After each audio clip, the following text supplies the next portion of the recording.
Clairvoyance and Occult Powers by Swami Panchadasi, William Walker Atkinson. Lesson 5 was Mind Reading and Beyond. This now is Lesson 6, Clairvoyant Psychometry. The word clairvoyance means clear seeing. In its present usage, it covers a wide field of psychic phenomena and is used by different writers to designate phases of psychic phenomena differing widely from each other. The student is apt to become confused when he meets these apparently conflicting definitions and usages. In the glossary of the Society for Psychical Research, the term is defined as the faculty or act of perceiving, as though visually, with some coincidental truth, some distant scene. It is used sometimes, but hardly properly, for transcendental vision, or the perception of beings regarded as on another plane of existence. End of the definition. Mrs. Henry Sidgwick, a distinguished writer on the subject of psychic phenomena, in one of her reports to the Society for Psychical Research, says, quote, "The word clairvoyant is often used very loosely and with widely different meanings. I denote by it a faculty of acquiring supernormally, but not by reading the minds of persons present, a knowledge of facts, such as we normally acquire by the use of our senses. I do not limit it to knowledge that would normally be acquired by the sense of sight, nor do I limit it to a knowledge of present facts. A similar knowledge of the past, and if necessary, of future facts may be included. On the other hand, I exclude the mere faculty of seeing apparitions or visions, which is sometimes called clairvoyance." End of quote.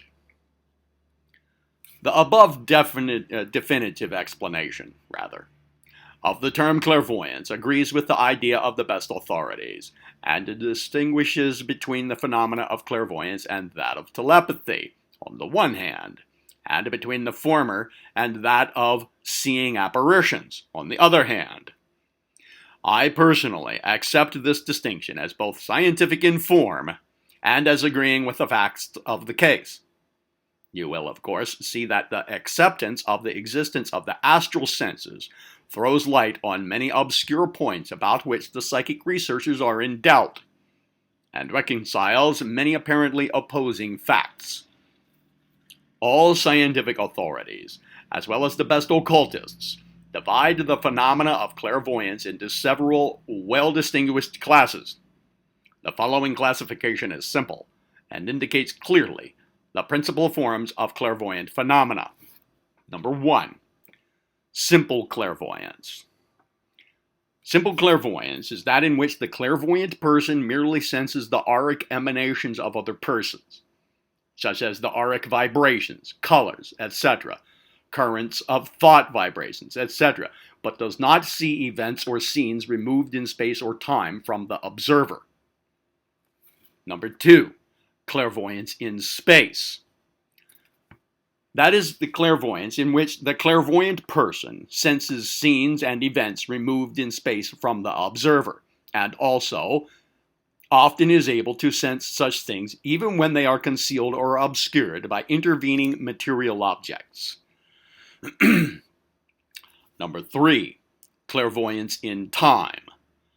Clairvoyance in time is that in which the clairvoyant person senses scenes and events which have their original place in past time, or scenes and events which will have their original place in the future. I shall describe each of these three classes, with their many variations, as we reach them in their proper places in these lessons. Before doing so, however, I wish to explain to you the several methods by which clairvoyant vision is usually induced.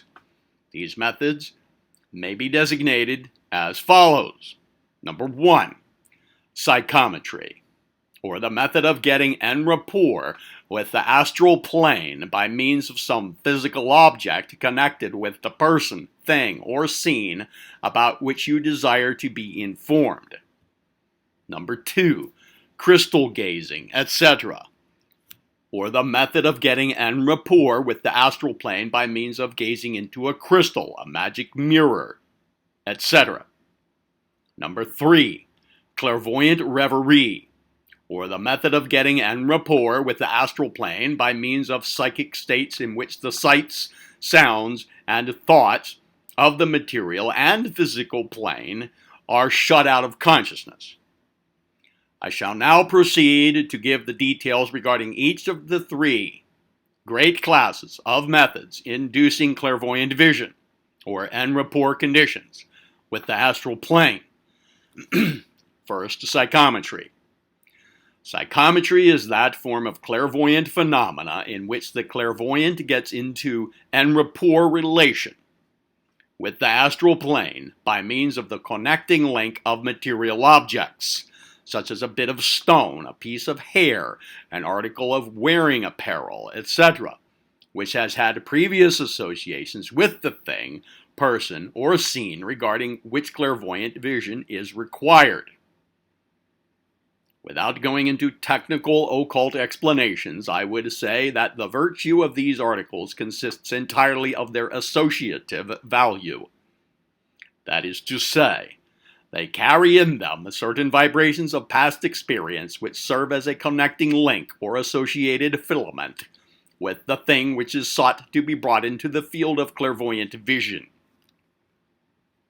To reach clairvoyantly a thing, scene, or person in this way is akin to the unwinding of a ball of yarn when you hold the loose end in your hand, or it is like giving a keen-scented dog a sniff at a handkerchief once carried by the person whom you wish him to nose out for you. A well-known authority on the subject of psychic phenomena has said on this point, quote, "The untrained clairvoyant usually cannot find any particular astral picture when it is wanted, without some special link to put him in rapport with the subject required. Psychometry is an instance in point. It seems as though there were a sort of magnetic attachment or affinity between any article of matter and the record which contains its history, an affinity which enables it to act as a kind of conductor between that record and the faculties of anyone who can read it. For instance, I once brought from Stonehenge a tiny fragment of stone not larger than a pin's head, and on putting this into an envelope and handing it to a psychometer who had no idea what it was, she at once began to describe that wonderful ruin and the desolate country surrounding it, and then went on to picture vividly what were evidently scenes from its early history, showing that the infinitesimal fragment had been sufficient to put her into communication with the records connected with the spot from which it came.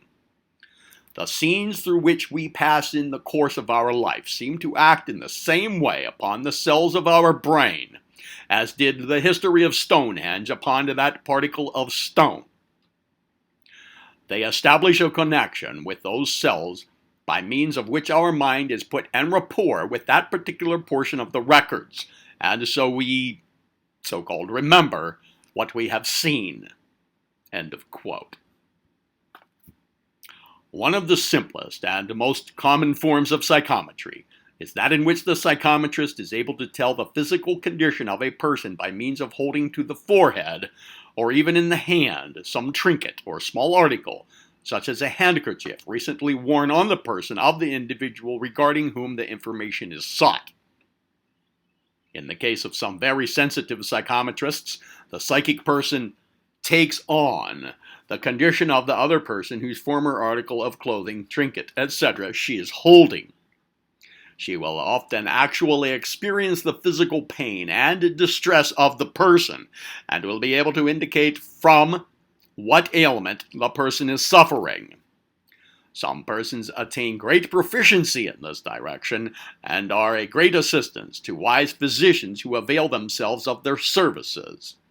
Some successful physicians themselves possess this faculty well developed, and use it to great advantage, though, as a rule, they keep very quiet about this, from fear of creating unfavorable comment from their fellow physicians, and from the general public who do not believe in such tomfoolery, so to speak. A further step is the power of some psychometrists to correctly describe the personal characteristics and even the past history of persons with whom they come in contact, or those, whose associated article they have in their hands. Some very remarkable instances of this phase of psychometry are related in the books containing the history of clairvoyance. An interesting case is that related by Zocchi, that's Zschokke, the eminent German writer, who relates in his autobiography his wonderful experience in this direction. Listen to the story in his own words. Quote, "It has happened to me occasionally at the first meeting with a total stranger, when I have listened or been listening in silence to his conversation, that his past life up to the present moment, with many minute circumstances belonging to one or other particular scene in it, has come across me like a dream, but distinctly, entirely involuntarily, and unsought, occupying in duration a few minutes.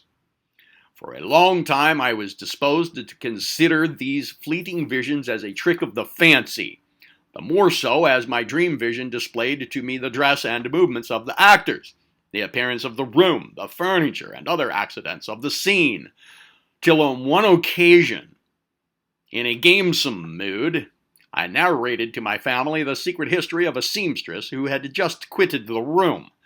I had never seen the person before.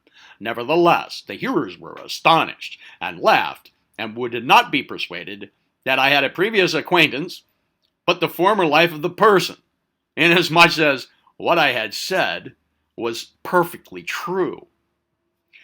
I was not less astonished to find that my dream vision agreed with reality. I then gave more attention to the subject, and as often as propriety allowed of it, I related to those whose lives had so passed before me the substance of my dream vision, to obtain from them its contradiction or confirmation. On every occasion its confirmation followed, not without amazement on the part of those who gave it. On a certain fair day I went into the town of Waldshut, Waldshut, Waldshut, accompanied by 2 young foresters, who are still alive. It was evening, and, tired with our walk, we went into an inn called the Vine. We took our supper with a numerous company at the public table, when it happened that they made themselves merry over the peculiarities of the Swiss in connection with the belief in mesmerism, Lavater's physiognomical system, and the like. One of my companions, whose national pride was touched by their raillery, begged me to make some reply, particularly in answer to a young man of superior appearance who sat opposite and had indulged in unrestrained ridicule. It happened that the events of this person's life had just previously passed before my mind. I turned to him with the question whether he would reply to me with truth and candor if I narrated to him the most secret passages of his history, he being as little known to me as I to him. That would, I suggested, go something beyond Lavater's physiognomical skill. He promised that if I told the truth he would admit it openly. Then I narrated the events with which my dream vision had furnished me, and the table learned the history of the young tradesman's life, of his school years, his peccadilloes, and finally, of a little act of roguery committed by him on the strong box of his employer. I described the uninhabited room with its white walls, where to the right of the brown door there had stood upon the table a small money chest, and so on. The man, much struck, admitted the correctness of each circumstance, even which I could not expect. Of the last. End of quote. Now that incident is typical of this class of psychometry, and many persons have had at least flashes of this phase of the power. The only remarkable thing about this particular class is its faithfulness regarding details. This shows a very fine development of the astral sense. The feature that makes it psychometric, instead of pure clairvoyance, is that the presence of the other person was necessary to produce the phenomenon. A bit of clothing would probably have answered as well. Zoki does not seem to have been able to manifest time clairvoyance independent of the presence of the person connected. He needs the associated link, or loose end of the psychic ball of yarn. Next in order in the list of the phenomena of psychometry is that in which the psychometrist is able to describe a distant scene by means of a bit of mineral, plant, or similar object, once located at that place. In such cases, the psychometrist gets en rapport with the distant scene by means of the connecting link mentioned. Having obtained this, he is able to relate to the events that are happening on that scene at that particular moment. Some very interesting cases are mentioned in which the psychometrist has been able to, so to speak, spy in on a certain place by means of some small article which has recently been located in that place. For instance, I once gave a young psychometrist a pen holder from the office of a lawyer, a friend of mine, located about 800 miles from the psychometrist. She gave a perfect picture of the interior of the office, the scene across the street visible from the office window, and certain events that were happening in the office at that moment, which were verified by careful inquiry as to persons and time. Every occultist or investigator of psychic phenomena has experienced many cases of this kind. Another phase of psychometry is that in which the psychometer is able to sense the conditions existing underground by means of a piece of mineral or metal which originally was located there. Some wonderful instances of psychometric discernment of minds, etc., have been recorded.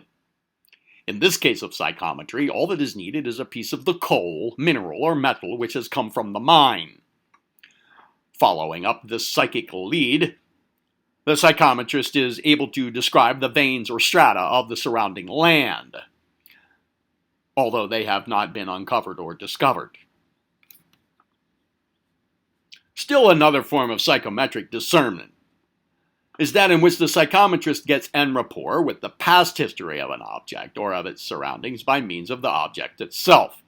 In this way, the psychometrist, holding in his hand or pressing to his head a bullet from a battlefield, is able to picture the battle itself. Or given a piece of ancient pottery or stone implement, the psychometrist is able to picture the time and peoples connected with the object in the past, sometimes after many centuries are passed.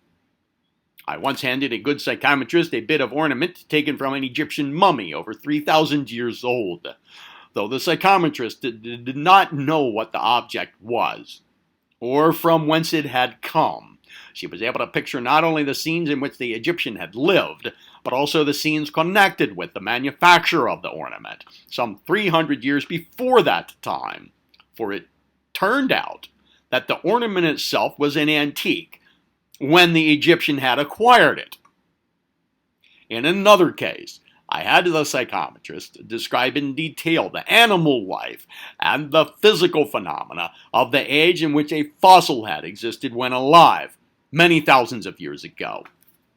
In the proper place in this book, I will explain just how it is possible to penetrate the secrets of the past by psychometric vision. That is to say, the psychic laws making the same possible. Some of the most remarkable of recorded instances in this form of psychometry known to the Western world are those related in the works of a geologist named Denton, who some 50 years ago conducted a series of investigations into the phenomena of psychometry. His recorded experiments fill several volumes. Being a geologist, he was able to select the best subjects for the experiments, and also to verify and decide upon the accuracy of the reports given by the psychometrists. His wife, herself, was a gifted psychometrist, and it has been said of her, by good authority, that she is able, by putting a piece of matter, whatever be its nature, to her head, to see, either with her eyes closed or open, all that the piece of matter, figuratively speaking, ever saw, heard, or experienced. The following examples will give a good idea of the Denton experiments, which are typical of this class of psychometry. Dr. Denton gave the psychometrist a small fragment broken from a large meteorite. She held it to her head and reported, "This is curious. There's nothing at all to be seen. I feel as if it were in the air. No, not in the air either, but in nothing, no place. I am utterly unable to describe it. It seems high. However, I feel as though I were rising and my eyes are carried upwards, but I look around in vain. There is nothing to be seen. I see clouds now, but nothing else. They are so close to me that I seem to be in them. My head and the neck and eyes are affected. My eyes are carried up, and I cannot roll them down. Now the clouds appear lighter and lighter and look as though the sunlight would burst through them. As the clouds separate, I can see a star or two now, and then the moon instead of the sun. The moon seems near and looks coarse and rough and paler and larger in size than I ever saw it before. What a strange feeling comes over me here. It appears as if I were going right to the moon, and it looks as if the moon were coming to me. It affects me terribly." Dr. Denton adds, "She was too much affected to continue the experiment longer. Had this aerolite at some period of its history come within the sphere of the moon's attraction, and had its velocity so increased that its augmented centrifugal force had carried it off into space again, whence, drawn by the superior attractive force of the earth, it had fallen and ended its career forever?" At another time, Dr. Denton tested the psychometrist with a whalebone walking cane. She supposed it to be wood, but when she began to report her psychic impressions, they came as follows, quote, "I feel as though I were a monster. There is nothing of a tree about it, and it is useless for me to go further. I feel like vomiting. Now I want to plunge into the water. I believe that I'm going to have a fit. My jaws are large enough to take down a house at a gulp. I now know what it is. It's a whalebone. I see the inside of the whale's mouth. It has no teeth.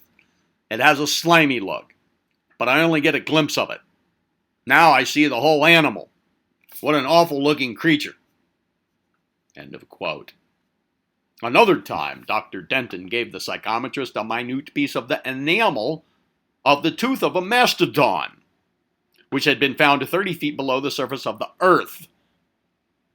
The psychometrist had not the slightest knowledge of the character of the tiny flake of enamel handed her, but nevertheless reported, quote, "My impression is that it is a part of some monstrous animal, probably part of a tooth. I feel like a perfect monster with heavy legs, unwieldy head, and a very large body. I go down to a shallow stream to drink. I can barely speak. My jaws are so heavy. I feel like getting down on all fours. When a noise comes through the woods. What a noise!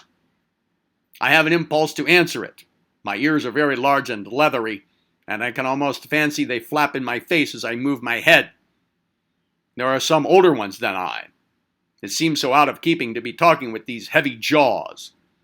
They are dark brown, as if they had been completely tanned. There is one old fellow with large tusks that looks very tough. I see several younger ones. In fact, there's a whole herd. My upper lip moves curiously. I can flap it up. It seems strange to me how it is done. There is a plant growing here, higher than my head. It is nearly as thick as my wrist, very juicy, sweet, and tender. Something like green corn in taste, but sweeter. It is not the taste it would have to a human being. No, it is sickenish, and very unpleasant to the human taste." End of quote. These instances might be multiplied indefinitely, but the principle in this is the same, in each. In my own experience, I gave a small piece from the Great Pyramid of Egypt to a psychometrist who was uneducated and who knew nothing of ancient Egypt or of its history, and notwithstanding this, she gave me such a detailed and complete account of the life of ancient Egypt, which was in such complete accordance with the opinions of the best authorities, that I would hesitate about publishing the report, for it certainly would be regarded as a rank imposture by the average scientific authority. Someday, however, I might publish it. There are no special directions to be given the student in psychometry. All that can be done is to suggest that each person should try the experiments for himself, in order to find out whether he has or has not the psychometric faculty. It may be developed by the methods that will be given to develop all psychic powers in another part of this book, but much will depend upon actual practice and exercise. Take strange objects and, sitting in a quiet room with the object held to your forehead, shut out all thoughts of the outside world and forget all personal affairs. In a short time, if the conditions are all right, you will, begin to have flashes of scenes connected with the history of the object. At first rather disconnected and more or less confused, there will soon come to you a clearing away of the scene, and the pictures will become quite plain. Practice will develop the power. Practice only when alone, or when in the presence of some sympathetic friend or friends. Always avoid a discordant and inharmonious company when practicing psychic powers. The best psychometrists usually keep the physical eyes closed when practicing their power.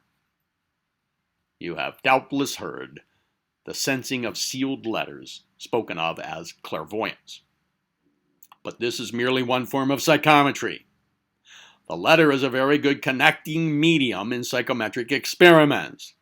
I advise you to begin your experiments with old letters. You will be surprised to discover how readily you will begin to receive psychic impressions from the letters, either from the person who wrote them, or from the place in which they were written, or from someone connected with the subsequent history. One of the most interesting experiments I ever witnessed in psychometry was a case in which a letter that had been forwarded from place to place until it had gone completely around the globe was psychometrized by a young Hindu maiden. Although ignorant of the outside world, she was able to picture the people and the scenery of every part of the globe in which the letter had traveled. Her report was really an interesting travel log of a trip around the world, given in tabloid form. You may obtain some interesting results in psychometrizing old letters, but always be conscientious about it and refrain from divulging the secrets that will become yours in the course of these experiments. Be honorable on the astral plane, as well as on the physical, more so, rather than less. Lesson 7 will be clairvoyant crystal gazing.